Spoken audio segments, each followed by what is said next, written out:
Hello everyone! First off, before we get into the video, I'd just like to, apologise for the sporadic releases of the team previews. Just had a few things, out of my power to, be able to do these videos. So we're gonna power through these videos before the start of the Amy series, the second lot of practice games. And speaking of power, today we're going to be covering the Richmond Tigers, who are an absolute powerhouse of the early 2020s, well, since 2017. No, only joking. We're going to be covering the Port Adelaide Power. Haha, I saw your face. You went, what the hell is this guy talking about? This is a power video. Well, it is Port Adelaide. All right, so before we get into that, join my Open League 506-532 and join the Podmasters vs. Public 937-841, where there'll be weekly prizes and the winner will get a Supercoach ring. All right, let's have a look at the much talked about Port Adelaide fixture. Alright, if we look at the Port Adelaide fixture, they don't play opening round, but look at these first four games. North Melbourne, Essendon, Richmond, West Coast Richmond, St Kilda, Hawthorn. Okay, a bit of a tougher run here. Alright, so that's a pretty good first four games. But, problem is, they've got the first bye in round 12. So, that's quite annoying. What have they got for the rest of the season? Finish off with Essendon, so you might...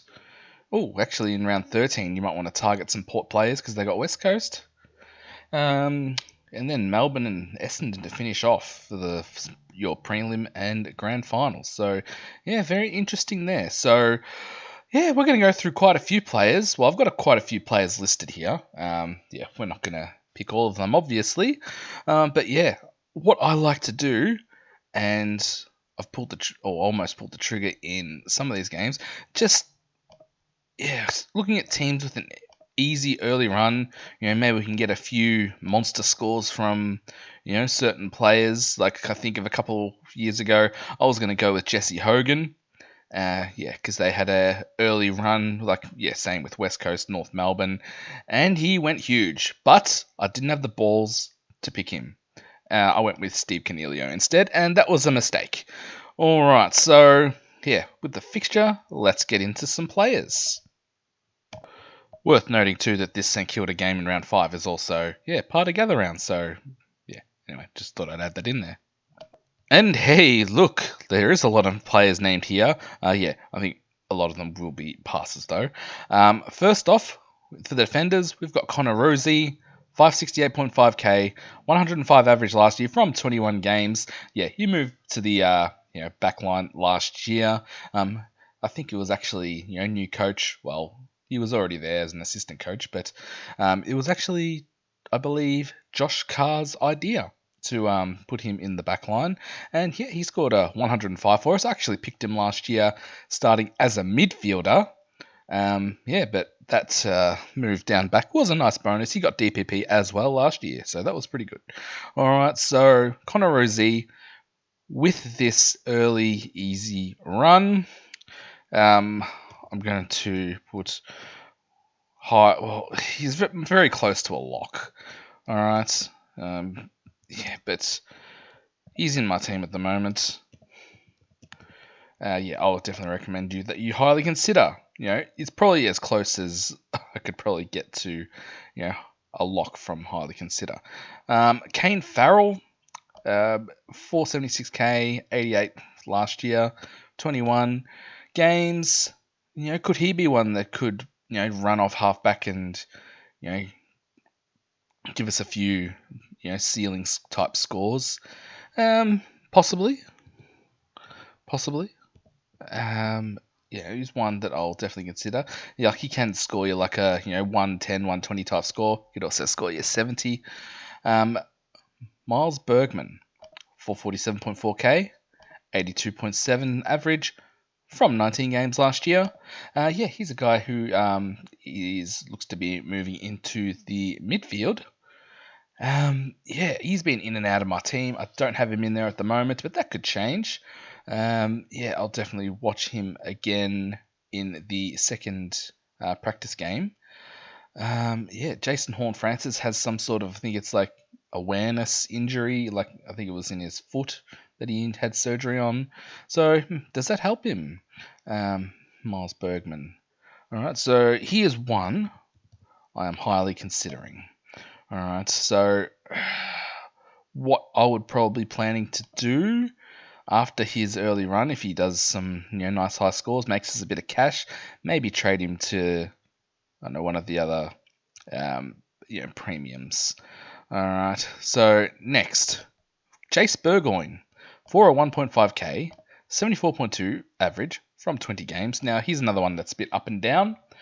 I think I looked at his scores last year, and against the the bottom teams, he scored higher. Nothing too crazy, but 401k, is 110, 120s, that make enough money. Well, maybe we could just have him for those 4 games, and then, like I said with Bergman, trade him out to, I don't know, let's say round 5, GWS come off their bye, like a Lockie Whitfield or a Lockie Ash or something like that. Just something that I'm thinking of. I am going to put him in consider, but probably won't go there. Jacob Ware has come across from GWS, 314.3k, 58.1 from 14 games. I think he plays like on a wing. I'm probably not going to go there. So just don't think he's going to score enough. He's not one of those high ceiling type scorers. So it's going to be a pass. Josh Sin, 267.9k, 49.5 average from 20 games. Another guy in there, could he make us some quick cash? You'd have to score pretty big to do that, and I don't think he will. So that's also going to be a pass. And then we got Harrison Ram. It's a cool name. 121.2k, 28 average from his 1 game last year. Mid-season pickup, I believe, last year. Could he play in defence? Although they've got Aaliyah, Ratagalia, and who's the other one? Zerk Thatcher. Apparently Marshall's supposed to be going back there. So, does he get a game? Not quite sure. But he's one I'll definitely be watching. All right. See if he's named round 1. All right. On to the midfielders. Now, we've got Zach Butters, 654.8k. 121 average from 20 games. He would have been in everyone's side last year if he wasn't injured for the start of it. Just with that run, he's going to be definitely going to be a top 8 midfielder. Well, not just midfielder, but probably player in the game, the whole thing, across all positions. He's in a contract year. He's a lock. All right, everyone should have him in the side. All right, next. We've got Jason Horne-Francis, 511.2k, 94.5 from 15 games. Now, Jason Horne-Francis, he's lost his forward status. I think the coach said he was going to play a bit more forward to start the season because he's been under an injury cloud over the preseason, just going to ease him into it a bit. But, I was thinking, maybe I do pick him at the start with that easy run. Plays forward, kicks some goals, get a few ceiling games out of him, and then after round 6, or whenever it is, I think it's round 6, gets that forward DPP, and then just move him forward. So, that's what I was thinking of doing. But, after the practice game, or during the practice game, he came off with some, injury, awareness in the foot. So, he's aware that he has feet. No, only joking. But I think now, because of that injury, it's going to be a pass.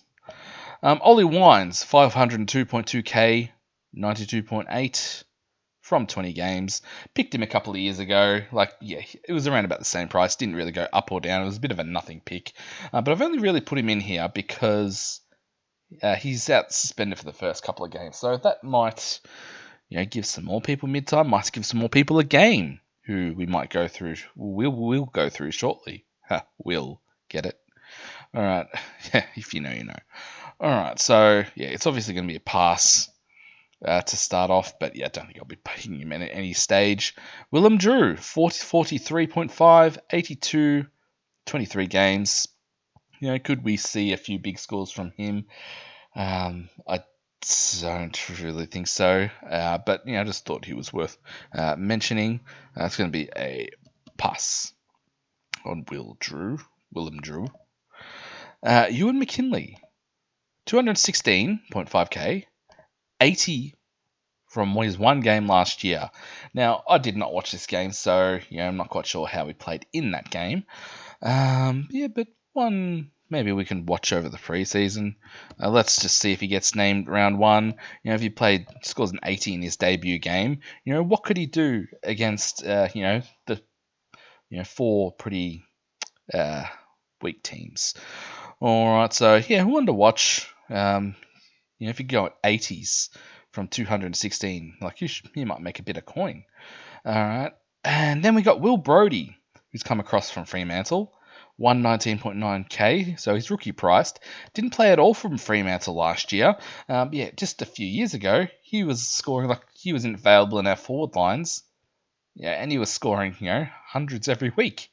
All right, he ended up becoming, forward premium.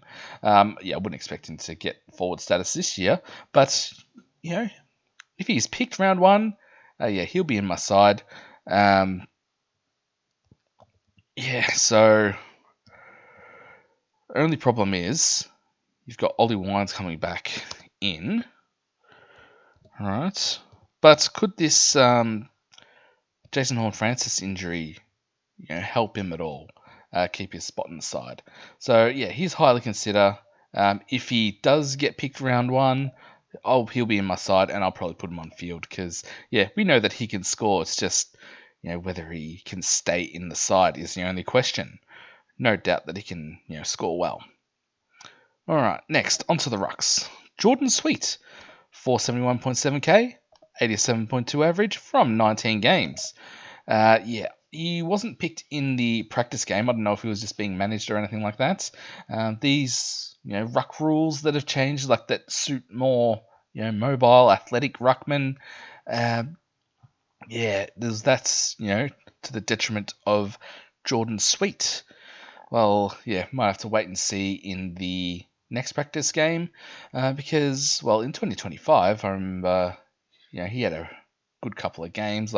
He scored a 200 versus Lloyd Meek, which I found very surprising. All right, but so he is capable of scoring high, but I think that might have been in a wet game. Obviously lots of stoppages, lots of ruck contests, so he's not going to get that every week. So for Jordan Sweet, it's going to be a pass. Ivan Soldo, when I wrote this up, I didn't expect him to get much game time anyway, but I think he's out for the year now with injury, so that's going to be a pass. I thought he got delisted, or I thought he retired, but no, he's still on the list. All right, and next we've got Dante Vicentini, BOV, brother of Vigo. He is 300.3k, averaged 55.5 from 8 games. Now, with these new ruck rules, would this suit Dante more? He was the ruck in. He was the number one ruck in the practice game. He's one I'm considering. Reasons why? Well, if he does play, that's another thing. He's got to play, obviously. But, name round one, could you pick him? While, we're trying to work out how these new ruck rules are going to affect, different ruckmen, and who we need to pick. Could we just have him sort of as a placeholder, that won't lose money, might not make much either. Well, hopefully he can make some money, just while we wait. If that makes sense at all. All right, so something to consider. All right, won't completely rule him out, but probably not likely to go there. I don't know. Maybe I could have him R1 with McAndrew and Reedy on the bench or something crazy like that. Some people probably actually do that. All right, so something. And if you look at these ruck matchups, right? Okay, Cherry. It's probably going to be. It's supposedly hard, definitely hard if it was 2025 ruck rules, but I don't know. Will Cheston Cherry be able to adapt? Will he give away free kicks? Don't know. Blackiston against Essendon. Flynn or Bailey Williams. Yep, easy. Nank, I think is going to be easy to score against. Then you got TDK and Marshall, who, while, two ruckmans, but I do think ruckman from memory do score quite well against them as well. But yeah, just something to think about there. All right, now we're going to go on to the forwards. All right, so as I mentioned in my example before, it was actually a forward, Jesse Hogan, who had a nice early run a couple of years ago and put up some monster scores. Yeah, obviously because, well, kick bags of goals. All right, could any of these guys kick a bag of goals a few weeks in a row and make us some quick cash? That is what I'm thinking of. Could it be Mitch Georgiades? We're going to pay 394.8k, average of 73 from all 23 games. Didn't play in the practice game. You know what? I am probably going to pass there. All right. Next, we've got Joe Richards, 377.8k, 69.8 from 22 games. Could he get off to a good start to the year? Maybe give us a few hundred scores, but around that sort of price range. And same with Darcy Burn-Jones. I'm going to put in the same thing here. Average similar from 22 games as well. I just don't think, even if they do score hundreds, I don't know what, they get to like 500k in about 3-4 weeks, or I don't know. It's either way. I'm probably going to pass on these two, right? All right, there we go. The one that, and you're probably going to think, what the freaking hell? No one's mentioned this guy's name, anywhere. But I've been trying to identify all preseason someone, that could, bob up, kick a bag of goals in a few games, make us some cash, be at sort of the right price point to, be able to actually make money. So Jack Lukosius is the guy I'm thinking of, 242.1k. So, he's about, just 40k above, the number one draft pick, almost sort of rookie priced. 49.7 average from 7 games. Now, if he can have a great start to the season, he could make us maybe even 150 to 200 maybe. Not saying that's going to happen, but, it's just what I'm thinking, could happen. All right, and it's probably one of those things, if I do it, and it comes off, hey, I look like a genius. But likely it's going to fail, and I look like a complete dumbass. All right, like I do quite a bit sometimes, especially in the BBL. All right, but he is actually one. If I'm going to pick one, it's going to be Lukosius. All right. And I'm probably going to get roasted in the comments saying, like, what the fuck are you on about? Anyway, just something to think about. Todd Marshall, 147.9k.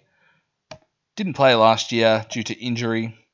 Well, I've been very interested. I was thinking that he's going to be a lock if he's playing in defence, taking kickouts, being that intercepting defender. But in the practice game against Adelaide, he only played in the second half. So that's pretty worrying. I'm gonna watch him very closely in the next practice game. But if he's only playing the second half, I was gonna see if he's even named in round 1. So, but I'm just gonna still put him in highly consider if he is playing. And he's playing in that defence role. I was actually going to put him as a lock, but I'm just going to downgrade it slightly to highly consider. If he plays and in the role that we like, which is that defender / taking kickouts.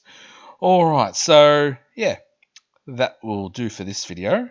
Let me know what Port Adelaide players you might be thinking of playing. Do you disagree, agree with anything that I've said? Is that Lukosius, consideration? Absolutely nuts. All right. It's definitely something different from what I've been listening to. All right. So thank you very much for watching, and I'll see you in the next one. All right. Bye.